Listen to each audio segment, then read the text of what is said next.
Welcome to Suman TV. నరాల నొప్పులు ఎందుకు వస్తున్నాయి, కారణాలేంటి, ఏం తప్పులు చేస్తున్నారు, రాకుండా ఎలా జాగ్రత్త పడాలి, వస్తే గనక ఏం చేయాలి, రెమెడీస్ తెలియజేయడానికి ప్రస్తుతం మనతో పాటు ఉన్నారు హోమియోపతి డాక్టర్ చేతన్ రాజ్ గారు. సార్ తో మాట్లాడిద్దాం. Sir, hello sir. Hello madam. Sir, నరాలు బాగా ఇబ్బంది పెడుతున్నాయి, కదలలేకపోతున్నాం, ఇంట్లో కుక్ చేసుకోలేకపోతున్నాము. సో ఇలా అయితే రకరకాల ఇబ్బందులు అయితే మమ్మల్ని వెంటాడుతూ ఉన్నాయి సార్. మరి ఏం చేయాలి దీనికి? అసలు రీజన్స్ ఏంటి? రీజన్స్ తో పాటు మీరేం టిప్స్ తెలియజేస్తారు సార్? రీజన్స్ ఏంది అంటే నేను ఫస్ట్ మీకు ఒకటి క్వశ్చన్ అడుగుతా. ఈ లైట్లు వెలుగుతున్నాయి కదా, ఎట్లా వెలుగుతున్నాయి? దాంట్లోకి వెళ్ళి రోషని ఎట్లా వస్తుంది? ప్లగ్ పెట్టి స్విచ్ ఆన్ చేయడం వల్ల ఎలక్ట్రిక్ కరెంట్ వస్తుంది, వైర్లలో పోతుంది, లైట్లు మోగుతుంది. అవునా కదా? ఇప్పుడు ఎలక్ట్రిక్ బండ్లు ఉన్నాయి, ప్లగ్ పెడతాం, చార్జ్ చేస్తాం, అవి నడుస్తాయి. అంటే ఏంది, లోకంలో ఎన్నో నడిచేది లైట్ మీద నడుస్తాయి. ఇప్పుడు నేను చెప్తా, మన శరీరం కూడా కరెంట్ మీద నడుస్తుంది. నేనేం చెప్తున్నాను, మన శరీరం కూడా దేని మీద నడుస్తుంది? కరెంట్. ఓకే, లైక్ బ్లడ్ అంటారా? నర్వ్స్ కాదు. ఇప్పుడు ఒక్కసారి మీరు ఆలోచించండి, ఒక్క గంట మీ జీవితంలో కరెంట్ లేకపోతే మీ అంటే సరౌండింగ్స్ లా మీ మైక్రోవేవ్ పని చేయదు, వాషింగ్ మిషన్ పని చేయదు, మిక్సీ పని చేయదు, ఏది పని చేయదు, లిఫ్ట్ కూడా పని చేయదు. మళ్ళా దిగాలి, అరే మోకాలు నొప్పి ఉంది, లిఫ్ట్ లోకి వెళ్ళి మీరు ఉండేది 30వ ఫ్లోర్ లా, మళ్ళా అరే ఎట్లా ప్రాబ్లం అయిపోతుంది కదా.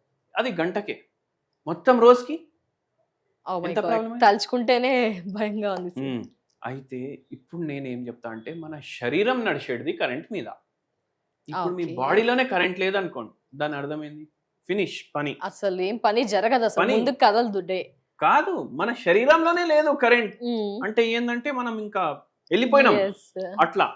అది ఉంది మెయిన్ కాన్సెప్ట్. ఎందుకు, ఇప్పుడు ఇది బుర్రా ఉంది, దీనికి వచ్చేసి ఒక పైప్ లాగా ఉంటది, దీన్ని స్పైనల్ కార్డ్ అంటారు.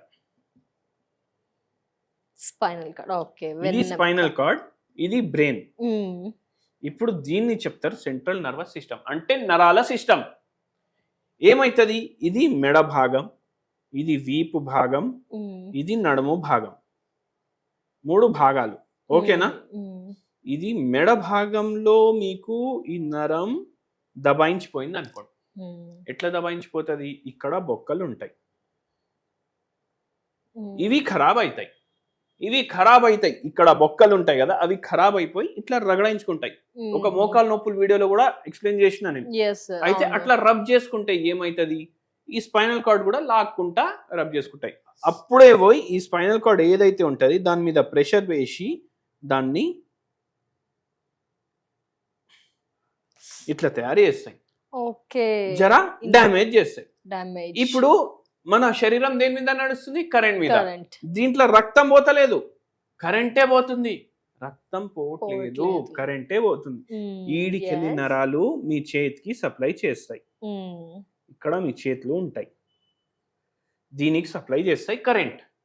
ఇప్పుడు అయితే మెడ నరాలు వచ్చేసి చేతులకి పోతాయి, తలకి కూడా పోతాయి. అరే తల మొత్తం నొప్పి ఉంది అంటారా లేదా? మొత్తం తల తిరుగుతుంది, నడుస్తుంటే ఇట్లా ఇట్లా పోయి కూడా నడుస్తారు కొందరు. అది ఎందుకైతుంది, వాళ్ళ ప్రాబ్లం గేట్ లో ఉంటది. గేట్ అంటే వాకింగ్ స్టైల్. సింహం ఎట్లా నడుస్తుంది, పులి ఎట్లా నడుస్తుంది, అట్లా వాళ్ళ గేట్ అట్లా, అంటే వాళ్ళ నడిచే స్టైల్ అట్లా. ఇప్పుడు మంచిది స్టైల్ కూడా మారిపోతుంది. ఎందుకు, ఒక్కొక్కసారి మెడ నరాల్లో ప్రాబ్లం ఉండడం వల్ల. ఒక్కొక్కసారి ఈ ట్రాన్స్ఫార్మర్ ఉందా పైన, ఇది ట్రాన్స్ఫార్మర్, ఇది మెయిన్ వైర్ అనుకో, దీంట్లో కూడా ప్రాబ్లం అయితే నడక చేంజ్ అయిపోతుంది. పక్షవాతం వచ్చింది, పాలిశ్వాతం వచ్చింది, అవుతుంది అట్లా. అయితే అదొకటి మీకు అర్థమైంది. మళ్ళా చక్కర్లు వస్తున్నాయి, కూర్చొని ఇట్లా చూస్తే రూమ్ తిరిగినట్టు అవుతుంది, తల తిరిగినట్టు అవుతుంది, తల పట్టేస్తుంది, ఒక్కొక్కసారి ఇక్కడ పట్టేస్తుంది, ఒక్కొక్కసారి ఇక్కడ పట్టేస్తుంది. ఇక్కడన్నా ప్రాబ్లం ఉంటుంది, ఇక్కడన్నా ప్రాబ్లం ఉంటుంది. మళ్ళా దాని తర్వాత ఈ చేతులల్లా తిమ్మిర్లు వస్తున్నాయి, చుమ్ అవుతుంది, చేతులల్లా తిమ్మిర్లు వస్తున్నాయి. ఇప్పుడు ఒక పేషెంట్ వచ్చి మొత్తం బాడీ మొత్తం ఒక గిన్నె పెట్టి దాంట్లో వేడి నీళ్ళు వేసి నా బాడీ దాంట్లో వేసేసిండ్రు అనేసి అట్లా ఫీలింగ్ వస్తుంది ఒక పేషెంట్. అంత మంట, పొగ మొత్తం ఇట్లా శరీరంలో ఒక్కొక్క ఇంచ్ మొత్తం ఇట్లా కాలుస్తుండ్రు ఎవరు. అట్లా ఫీలింగ్ వస్తుంది. ఎందుకు?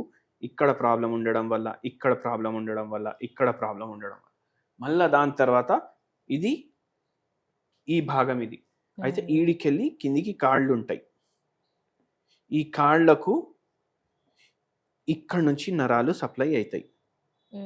ఇప్పుడు ఈ కాళ్ళు ఫోల్డ్ చేస్తే జరా మంచిగా అనిపిస్తాయి. ఇట్లా నిల్చుంటే మొత్తం లాగుతుంది కిందికి వెళ్ళి పైకి, పైకి వెళ్ళి కిందికి. ఇవి చుమ్ అవుతాయి. మళ్ళా నొప్పి. ఎంత ప్రెస్ చేసినా ఇట్లా ప్రెస్ చేసేటప్పుడు మంచిగా ఉంటుంది, మళ్ళీ వదిలేసినప్పుడు జరా మళ్ళా నొప్పి ఎక్కువ అవుతుంది. మొత్తం నైట్ కూర్చొని వాళ్ళ మన్మరాల్ని అరే ఒత్తురా ఒత్తురా ఒత్తురా అని నిద్ర కూడా పట్టదు సార్, నిద్ర కూడా పట్టదు, అట్లా అయిపోతుంది. అయితే ఏంటంటే ఇది నరాలు ఇట్లా పనిచేస్తాయి. అయితే ఇప్పుడు మనము ఇది నరాలు ఎట్లా పనిచేస్తాయి మనకు అర్థమైంది. ఎందుకు డ్యామేజ్ అవుతున్నాయి? ఈ స్పైనల్ కార్డ్ బొక్కలు డ్యామేజ్ అయినా డ్యామేజ్ అవుతుంది. మళ్ళా ఇక్కడ సియాటికా అనేసి మీరు విన్నారా? ఆ సియాటికా అనేది నరం ఈడికెళ్ళి వస్తుంది ఇట్లా. అదైతే హారబుల్ ఉంటుంది సార్, అసలు ఇంకా తట్టుకోలేదు. చూడండి, 2-3 వైర్లు కలిసి సియాటిక్ నర్వ్ తయారు చేసి, సియాటిక్ అంటే ఒక నర్వ్ పేరు, అది సియాటిక్ నర్వ్. ఆ నర్వ్ ని తయారు చేసి ఇట్లా బ్రాంచెస్ మళ్ళా ఇక్కడ చుమ్ లాగుడు, గుంజుడు, ఏం సుధరించకపోవడం అట్లా చేస్తాయి. విపరీతంగా ఉంటుంది సార్, విపరీతంగా. ఇప్పుడు ఇది ఎందుకు అవుతుంది? నిల్చున్నప్పుడు స్ట్రేట్ గా నిల్చోండి. ఇట్లా నిల్చుంటారు, ఇట్లా నిల్చుంటారు, ఇట్లా నిల్చుంటారు. ఒక్క పోస్చర్ మెయింటైన్ చేయరు. ఒక్క కాలు మీదనే మొత్తం బరువు వేసి ఇట్లా ఒంగేసి నిల్చుంటారు. అట్లా ఒంగేసి నిల్చోవద్దు, ఒంగేసి కూర్చోవద్దు. స్ట్రేట్ గా కూర్చోవాలి, స్ట్రేట్ గా పడుకోవాలి. అవునా కాదా? సోఫాలు ఎట్లా తయారు చేస్తారు? ఇట్లా ఉంటుంది దాని షేప్. అంటే మనిషి ఇట్లా కూర్చుంటాడు. అవునా కాదా? ఇట్లా కూర్చుంటే ఏమైతుంది? ఇక్కడ మెడ నరాల మీద ప్రెషర్ పడుతుంది, నడుము భాగం మీద ప్రెషర్. ఇది మొత్తం గుంజుకొని పోతుందా? అవునా కాదా? గుంజుకొని పోయినప్పుడు ఏమైతుంది? ఇక్కడ డ్యామేజ్, ఇక్కడ damage, L4 L5 damage, C5 C6 damage. ఖతం. మీరు చేతితోటి చేస్తున్నారు, మీ చేయితోటి చేయి ముట్టుకోకుండా చేస్తున్నారు మీరు. అట్లా మీరు ఇట్లా చేసుకొని లేని రోగాలు తెచ్చుకుంటారు. So sitting posture, standing postures కూడా ఎప్పుడు నిటారుగా పర్ఫెక్ట్ గా ఉండాలి. ఏమన్నా అంటే 1.5 లక్షలు పెట్టి సోఫా కొన్నామంటారు, 1.5 లక్షలు పెట్టి రోగం ఉన్నారు మీరు, సోఫా కొనలేదు. అట్లా అది మీరు రియలైజ్ చేయండి. అట్లా. సో ఈ నర్వ్స్ కి సంబంధించిన ప్రాబ్లం అయితే క్లియర్ గా మాకు చాలా క్లుప్తంగా అర్థమైంది సార్. మరి ఏమైనా అది మీరు చెప్పినవన్నీ ఫాలో అవుతుంటాం, ఇంకా టిప్స్ ఏమైనా ఫాలో అవ్వాలా సార్? రెమెడీస్ ఏం టిప్స్ అంటే, మీరు డైలీ క్యాలెండ్యులా టీ వాడాలి. క్యాలెండ్యులా టీ వాడాలి. క్యాలెండ్యులా టీ ఏంది? ఇది మీకు బంతి పువ్వులు ఉంటాయి కదా,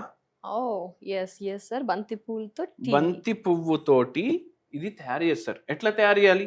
4 బంతి పువ్వులు 1 కప్ ఆఫ్ వాటర్ లో వేసేయాలి, బాయిల్ చేయాలి. అది బంతి పువ్వులు టీ రెడీ. ఫిల్టర్ చేయండి, తాగండి, అంతే. ఇది ఎందుకు? ఇది మనకు నరాల్లో ఏదైతే మైలిన్ షీట్ ఉంటది కదా, అది జర గట్టిగా చేయడానికి హెల్ప్ చేస్తుంది. మీరు తినేది తింటున్నారు, అయినా B12 అబ్జర్వ్ అయితలేదు మీ కడుపులో, ఇది అబ్జర్వ్ చేయడానికి హెల్ప్ చేస్తుంది. మీకు రక్తహీనత వల్ల కూడా నరాలది నొప్పులు అవుతాయి, అది అవ్వకుండా చేస్తుంది. అన్ని హెల్త్ బెనిఫిట్స్ ఉంటాయి దీంట్లో. ఇది తాగండి, నరాల్ని గట్టిగా చేయండి. అయినా తగ్గలేదు, ఇప్పుడు పక్షవాతం వచ్చింది, మళ్ళీ DDD వచ్చింది, స్పాండిలోసిస్ వచ్చింది, లేదంటే మైలోమలేషియా వచ్చింది. అటువంటప్పుడు మీకు సర్జరీ లేకుండా హోమియో మెడిసిన్స్ వాడండి. హోమియో మెడిసిన్ వాడితే మీ రోగం మొత్తం without any side effect homeopathy మందులు తగ్గిస్తాయి మీకు. సో ఏ విధంగా మిగతా డీటెయిల్స్ తెలుసుకోవాలనుకుంటే స్క్రీన్ పైన ఉన్న నెంబర్కి కాల్ చేసి మిగతా డీటెయిల్స్ని తెలుసుకోండి. Thank you so much sir, valuable information. నమస్తే సార్. నమస్తే.